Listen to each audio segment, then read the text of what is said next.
I think the evidence may show you that. He certainly did have a Gatorade in his bag. That Gatorade, though, leads the defendant to pull a knife, to approach this young man with a knife in his hand, while Mark Garrity has a bag in one hand and some ice cream in the other. He approaches him with the knife at his side, grabs the bag. Mr. Garrity is pushed back onto the cooler, where the defendant stands over him with a knife and threatens him. That movement then leads back to the corner of the store, where it continues. There are other people in the store. There's a toddler in the store, walking around, while his dad's in the store, or someone's in the store with the child, looking for a cell phone. They're trying to buy things. There's a group of young ladies that the defendant walks straight through, get out of the way, knife by his side, to go straight to Mark Garrity. Before Mark Garrity's even made it to the register, made it to the door, he's approached with a knife.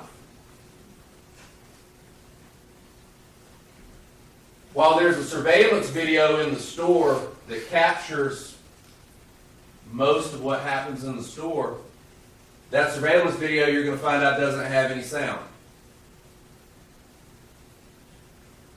There's a third person who's kind of involved in this altercation to a little bit, and that's one of the defendant's employees, Nathan. Nathan goes over, I believe you'll find, to kind of, hey guys, let's separate what's going on here. Just, if you took something, give it back. It's not that, let's sort it out. At this time, there's this struggle going on between the defendant and Mr. Garrity over this bag. All the while, the defendant has the knife in his hand. And I believe when you watch this video, you'll see the defendant's not just holding the knife by his side the whole time. He's directing at certain points where to go at knife point. Gets him in the back corner of the store. And while I said that surveillance video doesn't have any sound, well, it's 2024, so we kind of know what does happen, right? If there's something exciting going on, somebody, and we just spent about 5-10 minutes talking about these things, is going to be standing there with a cell phone. And what is happening is, there's a young lady in that store, and she's filming the whole thing once it goes on. She's one of those young ladies that was standing right at the register that the defendant walks by when he has that knife out. And she'll narrate the event to you on the video, and you'll hear it. It's not always the nicest things that she's saying. There may be some colorful language in it, but, remember what's going on in front of her at this point in time. And, had she been perfectly quiet, you might be able to hear a little bit more, but luckily you are able to hear some of what is being said between the defendant and the victim in this case.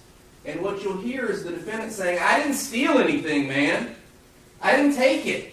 You gotta let go of the bag. You gotta let go of the bag. I don't have to do shit. That's what the defendant says. At knife point.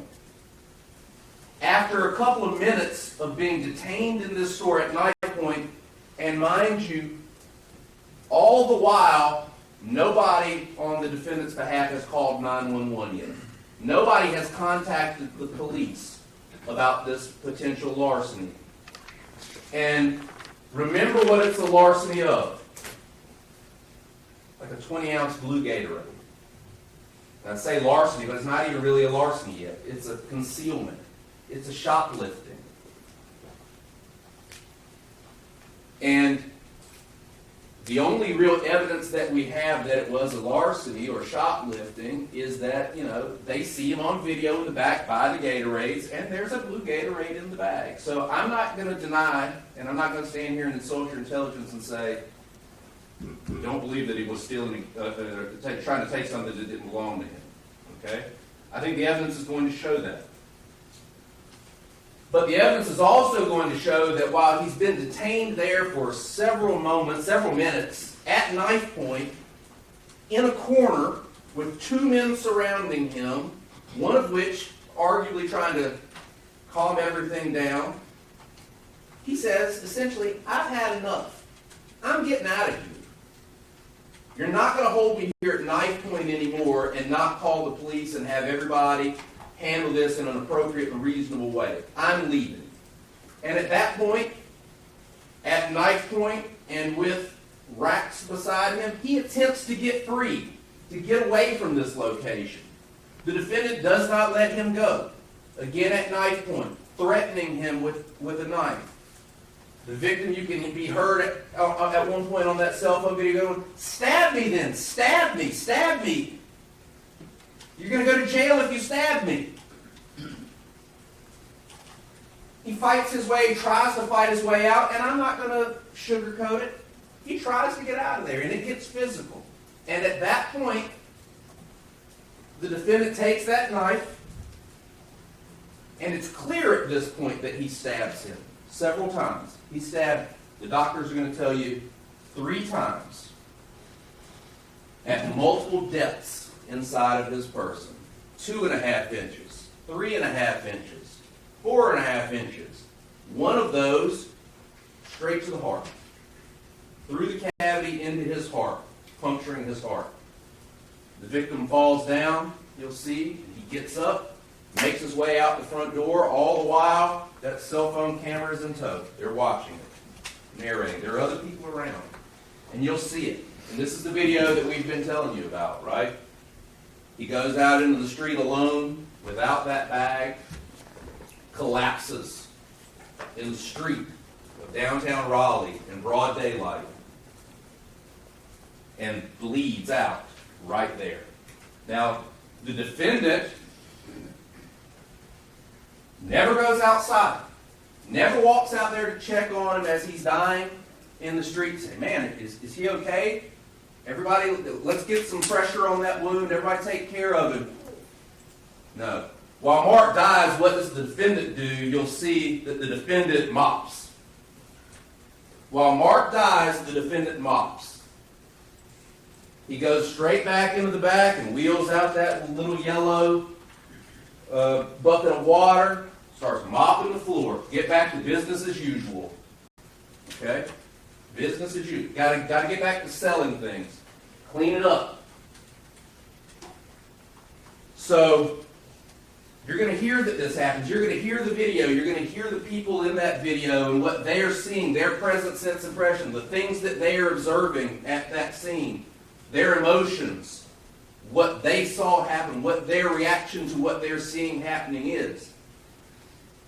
And at some point, yes, you will hear what the defendant has to say about this.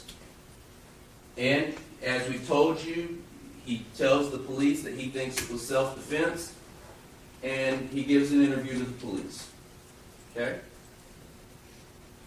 And I'm not going to recount every fact of what the defendant is going to relay to you in that statement, but I will ask that you listen very closely. Okay? Listen to the details that matter in that story that he gives you. And what I want you to do, as we talked about in jury selection, is to receive that evidence and apply it to the law, right? Well, I want you to receive that information that he gives you in his statement and apply that to the undeniable things that are on that video. And see if they add up. That's what the evidence is going to be in this case. Now, 99% of the evidence that you're going to hear about in this case, I'll be honest with you, and I think that Mr. Newsom's going to stand up here and tell you, we agree on. Okay? What it's going to boil down to are those two issues, really, right? It's kind of, is there malice here, and is this self-defense?